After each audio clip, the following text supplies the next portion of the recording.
wanted to just hop in and say hello and let you guys know that I hope you're having a good day, and I hope this Sunday is going well for you. Sunday's obviously a big day. It's kind of game day for people that love church and stuff like that. I'm not even gonna lie, I'm not a big church goer.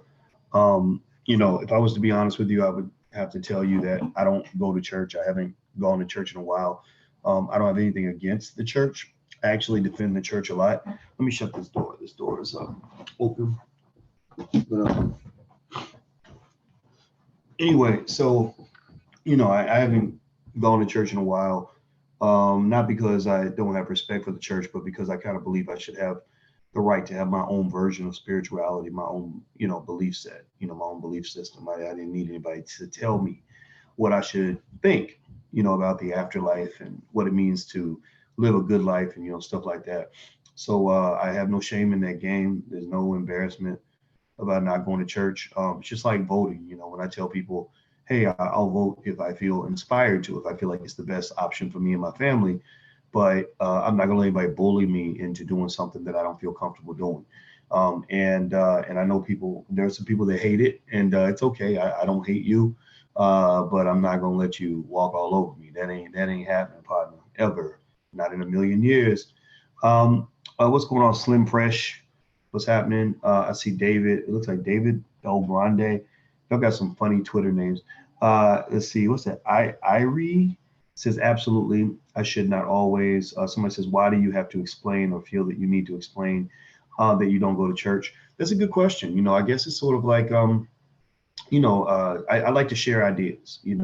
Sharing ideas means, sort of saying, okay, well, this is my perspective and this is what I think. This is what I think is the right point of view. And I guess I do that because I'm a teacher. I've taught for a long time. I started teaching college students when I was 22 years old in 1993. So as a teacher, you want to share and push knowledge to other people and help them out, help them figure things out. I'm really, really big on critical thinking and the importance of just kind of sitting back in the cut, kind of thinking about things that you, just thinking about things that you want for your own life, because I think that for Black people, you can't lean on institutions to tell you what to think, because those institutions will lead you astray. That's why you get stuck. That's why you can't get out of your situation sometimes. You can't lean on the school system. These school systems will jack your brain up. These public schools are terrible. And these universities, they're nothing more than brainwashing factories half the damn time. It doesn't mean that they're all bad, but it just means, like, think about this, like, you got universities that will convince you to go $80,000 in debt to get a $40,000 a year job. How does that make sense? Literally, I mean, did you get up one day and say, I think I want to go $80,000 in debt so that I can go work at Payless Shoe Store, or so I can go get a job, where I can barely pay my rent? Like, I mean, did you decide that, or did somebody tell you that's what you're supposed to do? See, because, basically the world's got, sheep, and then you've got people that lead, and I never want to be a sheep. I never want to be a sheeple. So if you tell me to do something, I'm gonna hear you out. I'm gonna think about it, but I have to come to my own conclusion that it's the right thing to do. But once I come to my own conclusion, I'll be like, okay, that's a good idea. I'm gonna do that. But if it's bullshit, I'm gonna be like, no, man, why would I do that? That doesn't make any sense to me. So I encourage Black people. Black people must think for themselves. Black people who can't think for themselves perish.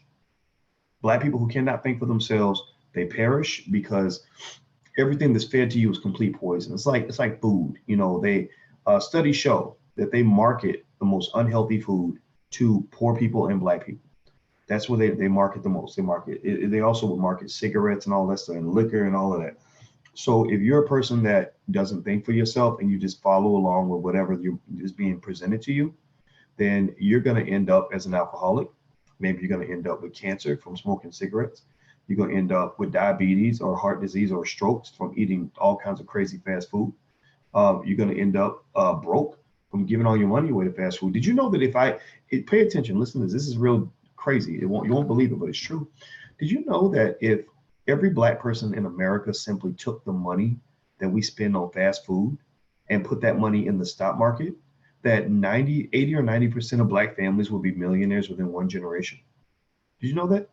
That literally, if every family, it ain't gonna happen. It's all theory at this point. You could do it on your own in your family, but it ain't gonna happen across the whole community. I can't control the whole Black community. White people can, but I can't, right? White people can control the whole black community. For example, Disney can raise $1 billion from black people for a movie, but if I come out and say, give me, let's pull together $1 billion and go build some schools, that ain't gonna work, right? But anyway, but literally, I mean, just think about this. I want you to think about what I just said. Did you know that if every black family took the money that they spend on fast food alone and put that money in the stock market instead, 80 or 90% of those families would be millionaire families within one generation. And all of them would be in a financial position that is superior to white people. It might sound crazy. You might think, oh, this guy's full of it. Because when you're out here in this space like this, you just run into so many people that I call them the Negro naysayers, who just kind of believe black people can't do nothing on their own, that we just ignorant, that we are destined to be behind, we're destined to fail. But the reason I don't have a problem with that is because I understand. I'm like, yeah, I wouldn't have believed that shit either. I wouldn't have believed it myself. But I'm a mathematician. My master's degree is in mathematics. I taught mathematics at the University of Kentucky. So I know how to sit down with a piece of paper or a calculator and do calculations, right? I could show you right now, as I do with my students, I could show you right now why that's true. If you take, I think the average American family spends, was it $3,000 a year on fast food? So if you were to basically do what they call the future value and annuity equation, which is something that we do in the Black Stock Market program, and literally calculate how much money you'd have if you put $3,000 a year into a diversified portfolio that that simply track the S&P 500. You don't even have to pick any stocks. You literally could just put it in a mutual fund that tracks the S&P, which does all the work for you. That literally, if you did that, if you had the discipline to do that for one generation, your family would probably be at millionaire status, or at the very least, very, very close. I'm talking about hundreds of thousands of dollars liquid, right? And think about this. That's what's so fascinating, is that most people can't even come up with $3,000 like for an emergency. Most Americans can't even save up that much money. So you're not even talking about equality at this point. I don't care about equality. I'm not a civil rights Negro. I'm not into like, let's all go sit at the same lunch counter, sing kumbaya, so I can have the right to give a white man my money. I know, if you ain't respecting me, I ain't giving you shit. I ain't giving you nothing. You ain't getting Nathan from me. I'm not into that. I'm not a civil rights Negro. I'm not a we shall overcome. I'm not a kumbaya, let's hold hands. I'm not one of those like, let's go vote for the right white man who's going to give us all this so-called alleged power. I'm just not that guy. I'm the guy who likes to win. Y'all don't understand. Like, really, I am a competitor. I played sports when I was a kid. I played football. I played basketball. I ran track. I was captain of my track team. I wanted to win so bad in high school that I didn't just go to track practice. Check it out. I kid you not. This is a true story. I used to get up in the morning and run at 5 a.m. 15, 16 years old. I didn't even know it was a big deal for a 16-year-old to get up and run at 5 a.m. I would get up on my own and go running at 5 a.m. And then after school, I would go to track practice. And then after track practice, I would go home and run again. That was how bad I wanted to be the best. That was how bad I wanted to win. I love winning. So when I'm talking to Black people, I'm not talking to you about strategies that are going to help you achieve equality.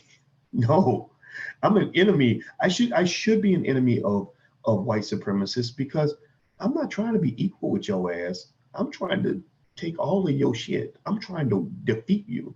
I'm trying to blow you away in such a way that you only know what the hell happened to you. I want to kick you in your ass. Not in a violent way. I'm not going to show up and hurt nobody. I'm not into that stuff. But I want to dominate you.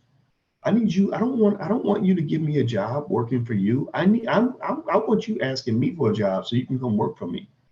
And so when I formulate my ideas, when I formulate the mathematics behind the ideas, when I lay out plans, action plans, I'm talking about individualized, family-specific action plans that you can pursue to achieve your goal. These are things that I've done, that I've come up with through detailed analysis. This is not you know, like, okay, let's all, all donate to the same fund and build a big whatever it is. Like it's nothing like that. I mean, those things are fine, but it's not sort of like these BS plans that you hear. They're not even plans. Like most of the time, if you really pay close attention, you listen to what we talk about. Usually, like pay attention now. Right now is an interesting time because right now the elections are coming, so they're trying to get everybody to vote. Most of the time, when you see any major corporation, any major institution gathering a bunch of prominent Black people, right now it's going to be all about voting.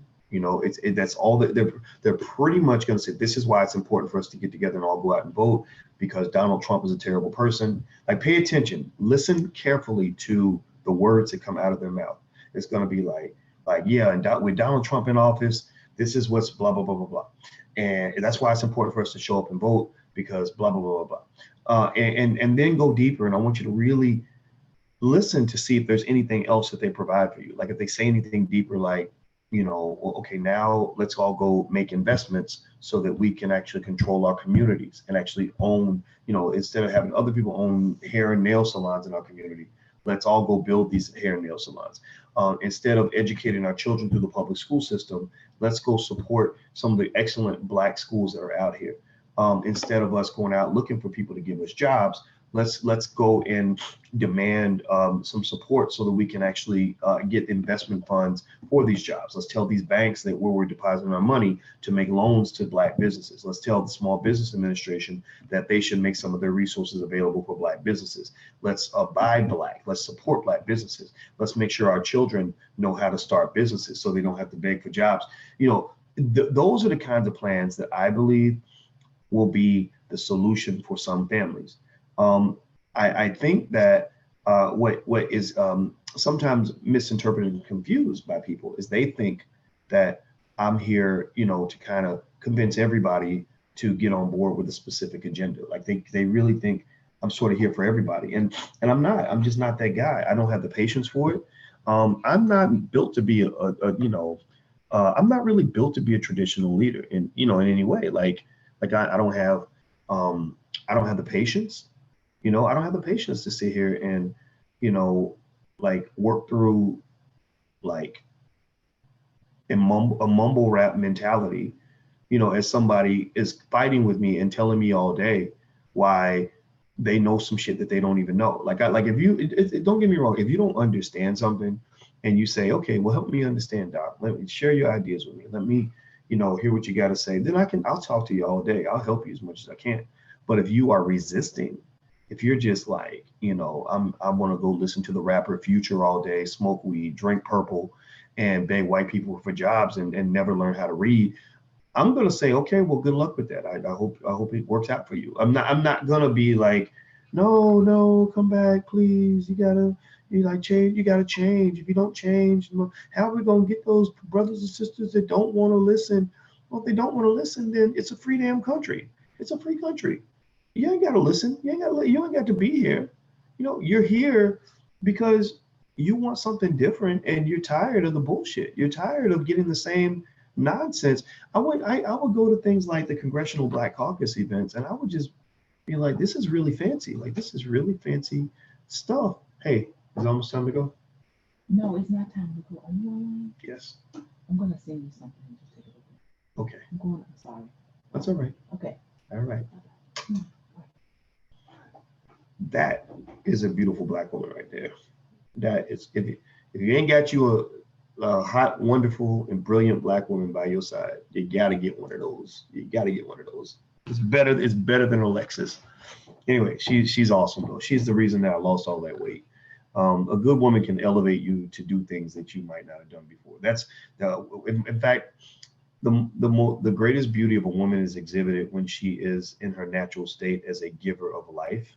That's where nurturing comes from. That's where, like a woman, like if you notice, like a strong woman might do something like if she sees your tie's crooked, she'll straighten your tie. I read about this in biology books. I know somebody said you turned into a puppy. I do.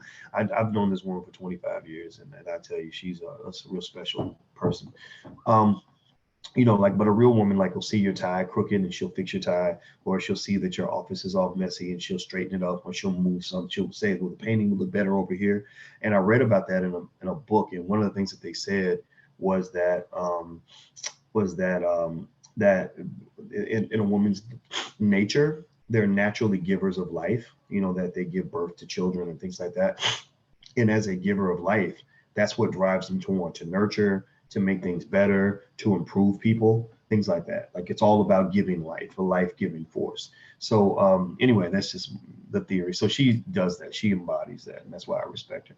Now somebody says I'm off topic again. Yeah, I'm off topic, but I'm really on topic, because you can't talk about the success of the Black community without talking about Black love and the importance of Black women and the important role that they play in our community.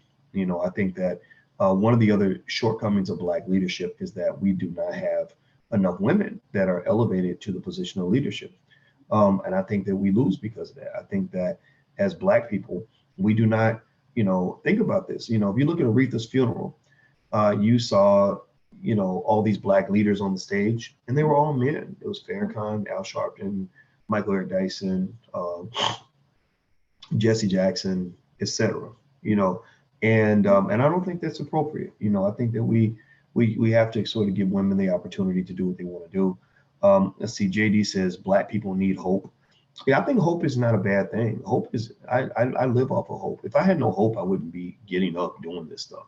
My God, I mean, sometimes it gets so difficult at times, and you want to give up hope, but hope is what keeps me going. If you don't have hope, then you're not going to feel inspired to get up and even try, right? So you have to have your hope, but then you also have to have a plan. And I think that that's one of the things that we can work on as people is, what are specific action plans that people can follow besides voting? Like, I guarantee you, if you went to these places and told the Black people that they gather for these events and said, we want you to give a plan that doesn't involve voting. That we talk about voting later, but tell us a plan that we can implement in our households right now that goes beyond voting. A lot of people can't do that. They're not, because we're not trained to think outside of that box. We're institutionalized. We're like a domesticated house cats. If you look at a domesticated house cat or domesticated puppy, if you say to him, okay, how do you go get some food? All that puppy knows how to do is operate inside that house. All that puppy knows how to do is go to the master and scratch his leg and beg him for some food. All he knows how to do is sit by the bowl and wait for the master to pour some puppy chow in the bowl. He doesn't know anything about how to eat outside of having the master pour him puppy chow, right? Whereas an animal that's in the wild that maybe got kicked out of the house, maybe he's a little bit disappointed because he doesn't have a warm bed to sleep in or somebody to feed him every day, but he eventually learns how to survive. So when the question comes for that dog who isn't domesticated, who's out in the wild, and you say, how do you get some food? He's going to say, well, I know how to go hunt. I go hunt a rabbit, or I can chase him down, or I can go dig in the trash can maybe, or go and sneak in a neighbor's backyard and get some of their food that they have. So it's a tougher life. It's a tougher life for sure, but you become a tougher person when you have a tougher life. Like, I guarantee you, if you put a domesticated puppy in a fight against another puppy that has been living in the wild, who the hell you think gonna win that fight? Who do you think is gonna survive? Right? So, when I look at Black people who are institutionalized, who can't think outside of institutions, you say, well, what's your solution to the problems in the Black community? We need more jobs. We need white people to give us more jobs. Or what's your solution for the Black community? Oh, we need to go vote. Everybody needs to go rock the vote. When I look at people like that, unfortunately, I see a domesticated house cat. I see an institutionalized Negro who doesn't know how to survive outside of the support of white supremacist institutions. So to some extent, while they might complain about white supremacy, they are actually quite supportive of it and incredibly dependent upon it. If you took away that institution, they wouldn't know what to do. It would be like a lot of us, if they took away the electrical grid and got rid of the jobs and there was a nuclear explosion and where you had to carry a gun and hunt for food and kill people, most people couldn't survive in that situation. Most people wouldn't know how to grow food or hunt for food or survive or anything like that. So basically, the best thing that ever happened to me was when white people rejected me, because I too was domesticated. I too thought that the best way to get ahead was to get a really good job and make a lot of money on that job. I made a lot of money. I made over $100,000 a year when I was teaching at Syracuse, and my skill set for survival, my ideas, the scope of my ideas was very different then than it is now. Because now I've been out in the wild. I've learned how to survive without getting a paycheck. I've learned how to figure things out. I've learned how to develop institutions when there are none. And what it does is it opens up the whole game for you in terms of all the things you can do. So now when I think about having a great school for Black people, I don't say, well, what's the best school white people own that Black people can attend that will give us the best education? I don't think that way. I think, well, what's the best school that Black people can build to educate Black children in a way that's specific to what Black children need to hear, right? That's a whole different mindset. Or when you talk about, well, what's the key to Black power? I don't even think about voting, honestly, because there's no evidence to show me that it works. I haven't seen any evidence. I'm not saying that, that I hate you if you vote or that I think you're dumb. I'm just saying, when I ask them and I say, well, show me, like prove to me, give me something that excites me about benefits Black people have seen by keeping the Democrats in office. And they really have a really hard time coming up with anything. Like they'll come up with something like, well, Obama created my brother's keeper. And I was like, that's what we got for 8 years? Like 8 years in office, that's the best you can come up with is my brother's keeper? Like, is that changing Black families all throughout the world? Like, how many millions of Black families have been impacted by my brother's? I haven't seen anything. They ain't sent a check to nobody I know. I haven't seen, I mean, seriously. Now, I mean, if my brother's keeper was like a $20 billion initiative, where they were helping like every child that you saw on every corner, then I could understand that. I could get excited about that. But to me, I was like, that seemed kind of symbolic. It doesn't seem like it actually accomplished anything, or another thing they'll say, well, the Obama presidency established lots of rights for the LGBT community, and there are gay Black people too. And what that is that is what you would call almost like circumstantial benefits, or coincidental benefits, right? Or correlational benefits, where because we happen to be in the group that white people wanted to help anyway, a few of us got some benefits out of that. But most Black people I know are not sitting around saying, that, okay, if you elevate the LGBT community, then you're elevating, that's the same as elevating Black people. I don't hear Black people say that. I don't see I don't see many Black people who think that way. So what I think is that the reason that they have a hard time saying anything other than the basic stuff that you've heard a million times over is because they too are confused. They too feel powerless. They too are afraid. They too feel like this is the best option that we have. They too also don't believe in the power of Black people to do things on our own. And so I think it's important for us to really reestablish our thinking in terms of saying, look, if you really can show us where the benefits are, then we'll get behind you 100%. But if we have a hard time seeing the benefits, then we're not going to participate in that. That's it. That's it. I have another example I was thinking about, but I'm not going to bore you with that. By the way, if you're going to the All Black National Convention, first of all, if you want to go get tickets to the All Black National Convention, you can get your passes. It's in Philadelphia the weekend of September 27th.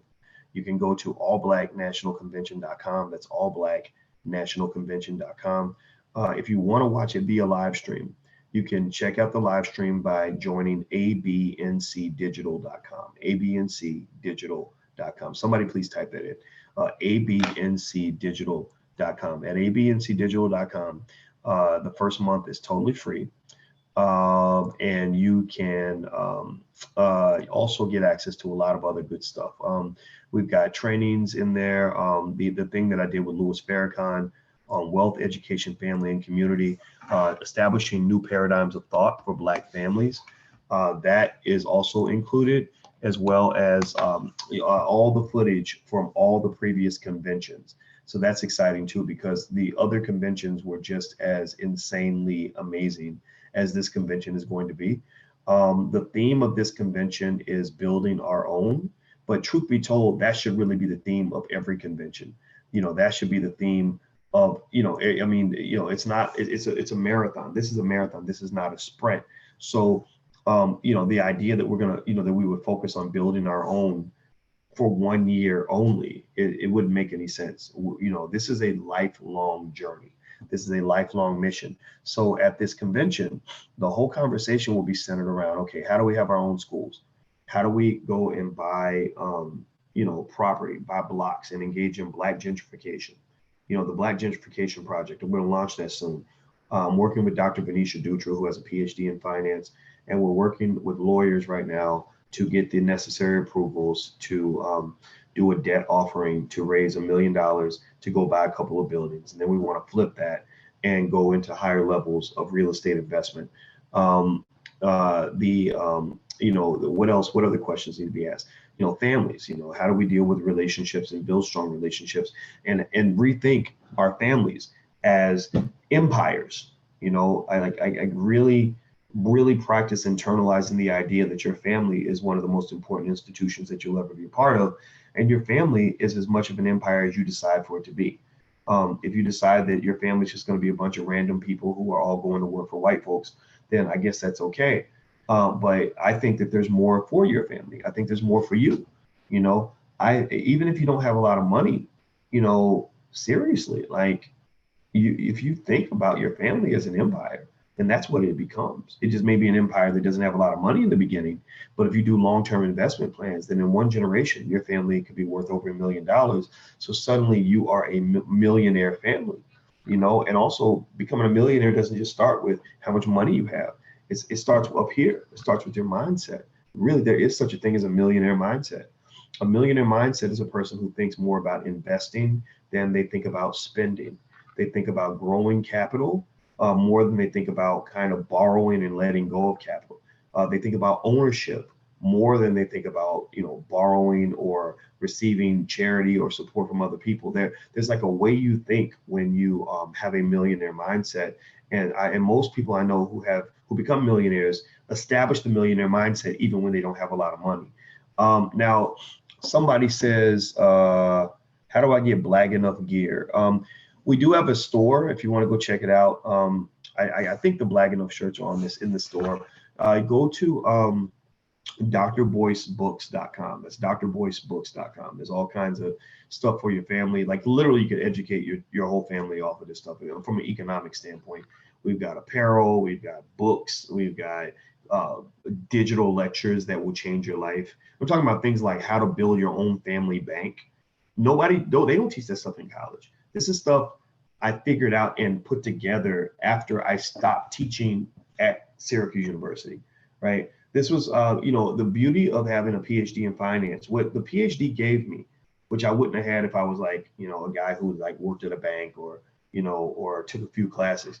What the PhD gives you is it gives you the ability to say, okay, there's nothing what I need is not in anybody's book. There is no book ever written in all of history that gives me what I need to create a model that achieves a specific goal. So like an engineer who wants to build a special kind of car, they can achieve a certain goal, drive over a certain terrain or go at a certain speed. It's the same way. I said, most of what I need to really help the Black community is not in a book. Nobody writes books like that. So I said, well, let me create models and use theories that I picked up along the way to develop specific models that will work specifically for solving the specific problems of the Black community, right? So that's where the lecture on how to build your own family bank came from. It came from the fact that Black people don't have access to traditional white people capital. White folks don't loan money to Black people like they should. Banks don't loan money to Black people like they should. But if you look at the core of like, what is a bank? What does it mean to have a bank? What does it mean to have an endowment? What does that mean? What is the power of that capital? And how can you develop that on your own? It becomes no different from saying, well, since nobody will give me food, I'm going to grow my own garden in the back and I can get food from my own garden. That's all it really is. So another thing, the KID model, KID, knowledge, investment, discipline. The KID model is designed to help us win in the next generation. As I've told you, it's very difficult. It would be almost impossible for me to tell you how Black people can take the lead tomorrow. That's really hard to do. But it's very easy for me to tell you how Black people can take the lead in a generation, 30 years from now. In The Art of War, Sun Tzu says that battles are won before they begin. That before the battle begins, that's when you actually win the battle. You win the battle with preparation. Success loves preparation. Success and preparation are siblings. When you deliver one, you usually get the other. So what I have said is, okay, we can't get our enemies now. We can't sort of win the battle or the competition right now. It's kind of hard to do in certain ways, but we can dominate the competition 30 years from now. And so the KID model says, and this is what I'm applying to my newborn niece, who was just born down in Colombia. She's going to have plenty of knowledge on investing. She's going to know how to start a business before the age of 10. She's going to know how to invest. She's going to know how to buy real estate, all these things. She's going to learn this before she learns anything that would ever be taught to her in a public school. Because this is more important. Having enough money is going to be probably the most important thing in her life.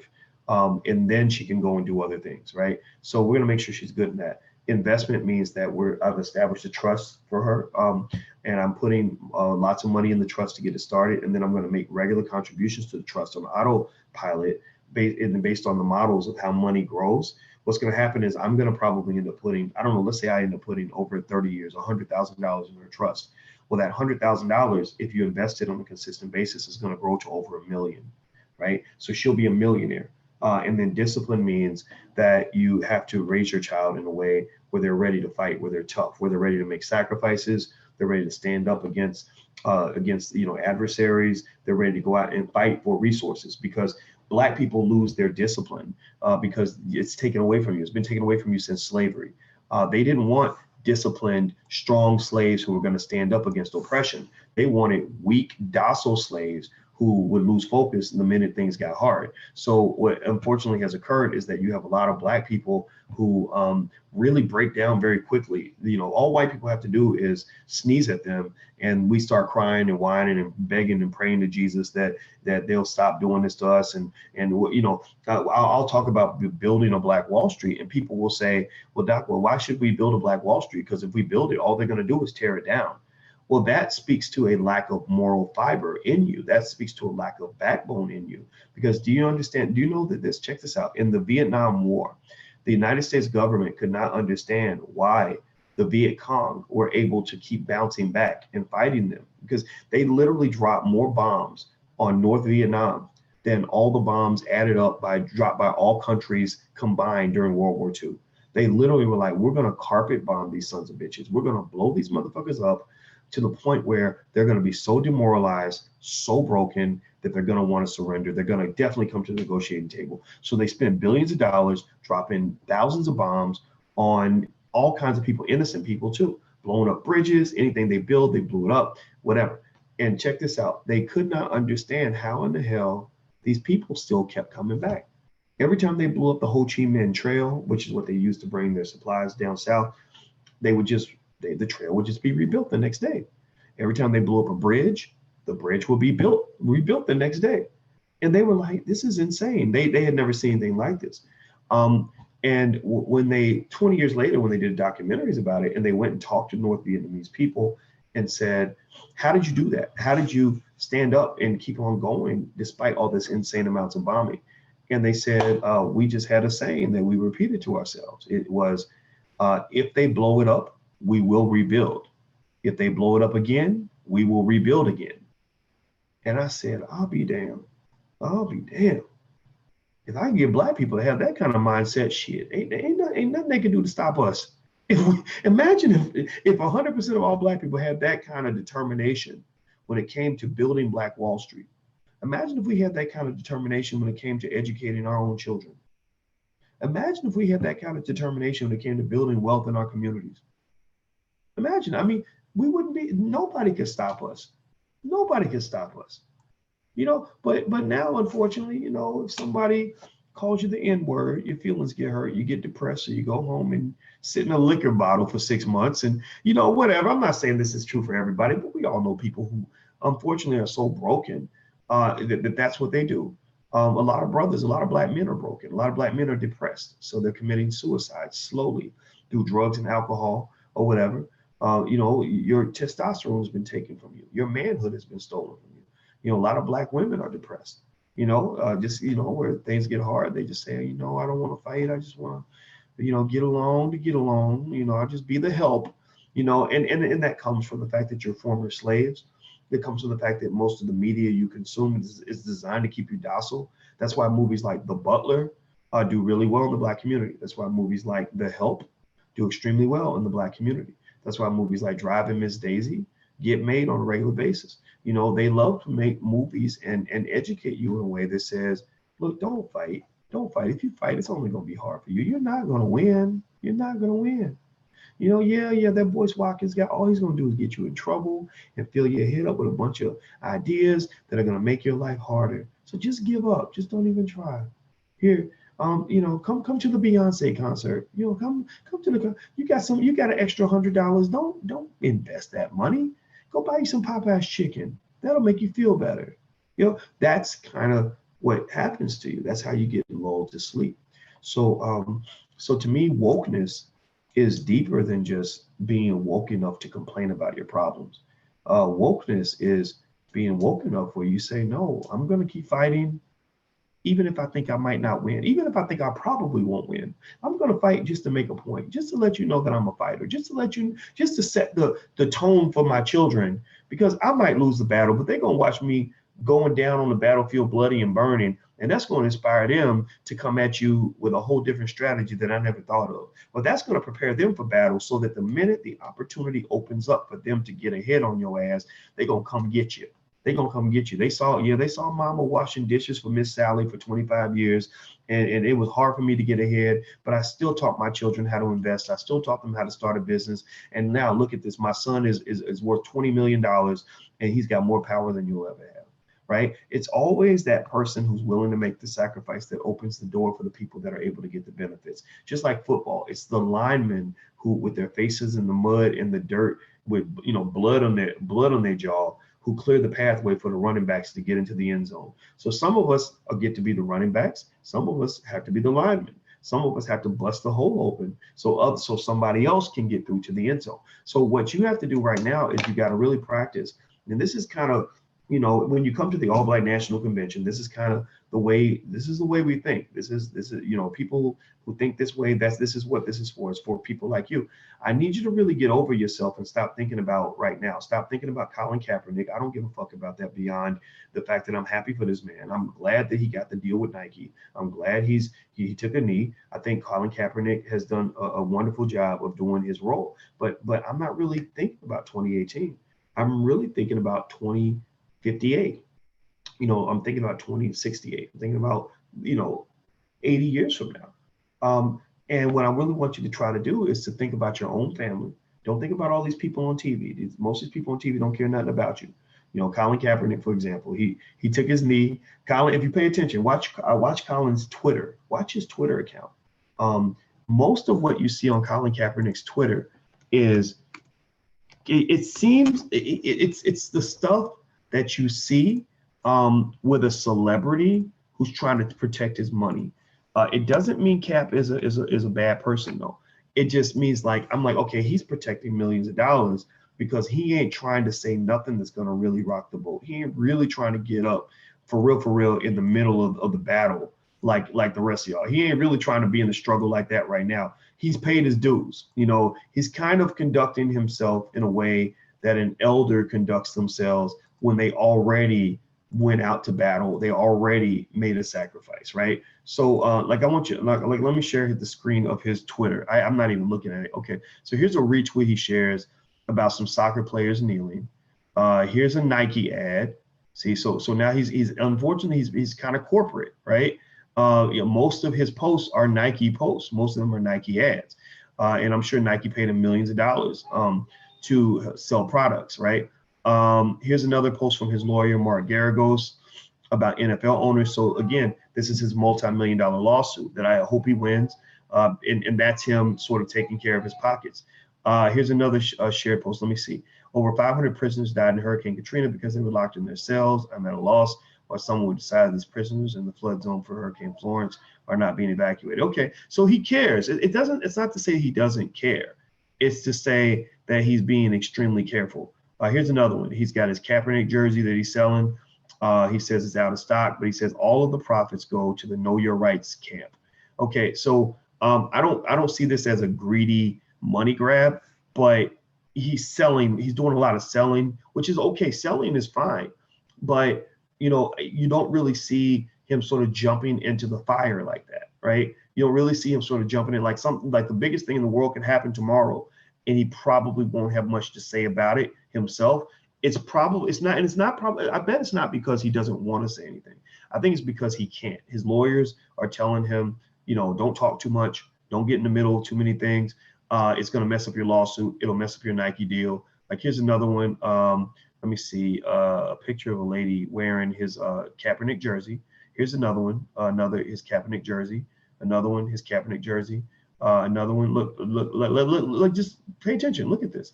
Here's a mural of Kaepernick. Here's two guys kneeling that he's supporting, which is good. Everything kind of centers around continuing the movement that he started. Talking about, now here's something about Serena. 2 queens that stepped in the court today, 2 queens stepped off the court. Majesty from beginning to end. So again, not a controversial statement, a retweet from somebody else. The statement's not one that says, okay, it was racism, not sexism that led to Serena Williams being treated the way she was on the court. It's more like, everybody's a queen, everybody's happy. We're proud of both of them. It's kind of like that kind of very diplomatic sort of statement, right? It's only stupid people like me who really get out there and say things that'll piss people off.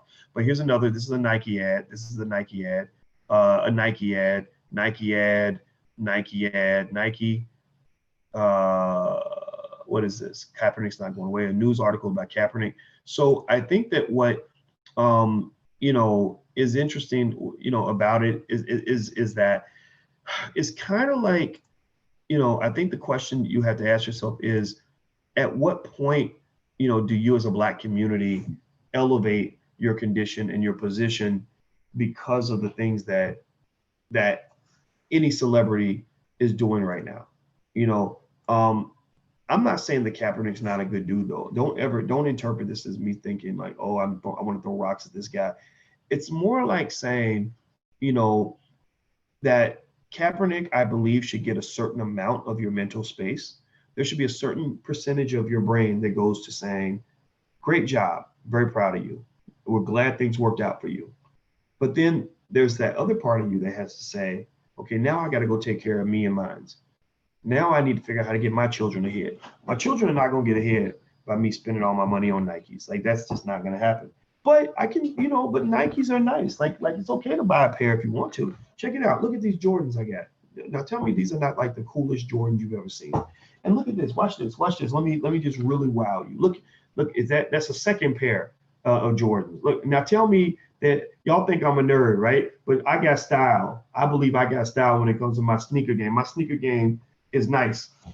So I'm not one to tell you not to buy Jordans. In fact, look. Let me just bam, look at that. Almost like the alligator belt. Remember the man was on the alligator belt with the alligator shirt with the alligator shoes? Like seriously, like, so I'm a fan of Nike. I love Nike. I was invited by the guys that run the Air Jordan brand. I was invited to do a tour of their campus. And I was so impressed. It was so beautiful. And when I was there, I remember walking around this campus, and I saw all these big buildings, and every building was named after some famous athlete. Like they had the Tiger Woods Conference Center, the John McEnroe building, the Michael Jordan building, the big building in the back. I said, what is that giant building back there? They said, oh, that's going to be the Serena Williams building, and it was bigger than all the other buildings. And I said, she deserves that, because I think she can make a case for being the greatest athlete of all time, certainly the greatest tennis player, certainly the greatest female athlete. And I believe she might actually make a case to be the greatest athlete, period. But that's up for people to debate. But here's the thing. Here's where my mind was, right, when I was there. I didn't know Nike was going to partner with Kaepernick at that point. So I didn't really think much about Cap that day. But what I was doing was I was studying the game. I was like, this is amazing. Where did this come from? How was this built? Because I'm sitting there thinking about Black people. Like, how do we have something this amazing, 50 years from now, right? So then I was most intrigued by learning the story of Phil Knight, and how Phil Knight I saw they had almost like a museum where they had, they were like, this is the first van that Phil Knight used to sell raggedy shoes out of in the back. He showed shoes out of the back of his van in 1974. This is how they came up with the idea for the Nike swoosh. Nike is the goddess of something. I forgot what Nike was. It's some sort of goddess. And I'm like, man, this is so crazy. I wonder if, when they were sitting there making raggedy ass shoes, they made the first pair of Nike track shoes on a waffle iron. They literally did a waffle iron and made the sole of the shoes.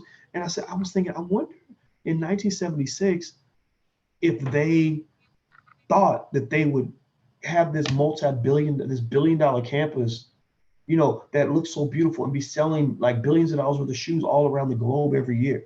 I wonder if they saw that vision, right? I wonder how wild they would be if you went back 50 years and said, this is what's going to be in existence if you just stick with it. Don't give up, man. Don't give up. I know ain't nobody buying your shoes like you want now. I know it looks raggedy. It looks like it ain't much. You're just some random dude selling shoes out the back of his van. But this is what your family will have in 50 years. And I think it will probably blow their mind. So then I start thinking about 2018. And then I'm thinking 50 years ahead. How many of you right now have some raggedy ass shit that you're doing right now, some little tiny ass business that you don't think means nothing to nobody? Ain't making an impact, ain't even making no money yet. You selling something out the back of your trunk.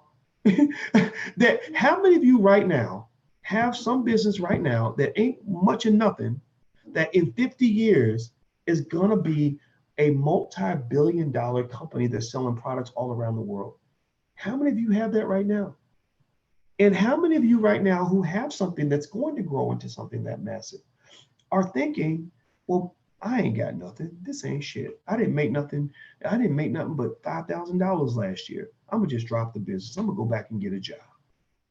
How many great multi-billion-dollar empires in the Black community have died due to a lack of hope and belief in yourself that you can do the same thing that the white man has done 10,000 times over? How many times have we killed and murdered a multi-billion-dollar destiny? I'm gonna tell you what. The abortion of great Black dreams happens every single day. Just the same way they put all the abortion clinics in Black neighborhoods and they kill all these babies that could have gone on to be, the next Malcolm X and the next whatever, right? But they tell you because their mom was poor that the baby should never be born and that it's better off just to kill the baby. And this ain't an abortion statement. I'm pro-choice. People can choose, but I'm not pro stupid choice. I think, giving that chance to live, giving that child a chance to live is beneficial. My mama was a 17-year-old single mother. She was 16 when she got pregnant. My father was 15. They would have easily told her, like, oh, well, just kill the baby. Just kill the little Negro. He'll be better off dead. And I'm like, well, shit, did nobody ask me?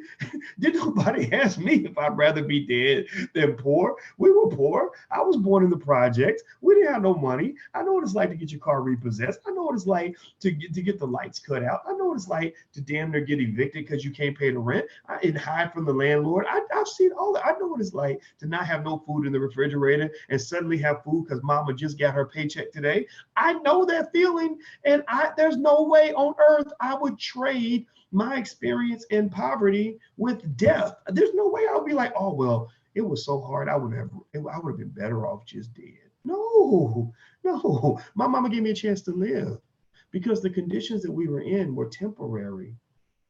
The long-term permanent effects were at a point and at a level that she could not comprehend as a young 17-year-old girl. My mother, as a 17-year-old single parent, probably couldn't have comprehended that her son would go on and become a PhD who's known throughout the world, who's educating 1 million Black people a week. My mother never could have visualized that at the age of 17. So what kept her going was she just said, well, my baby's a gift from God and I want my baby to live, and we're just gonna see how this thing works out. I'm not gonna give up on him. I think he could be something special if I continue to be consistent. So I think the same thing is true with business, with your family empire.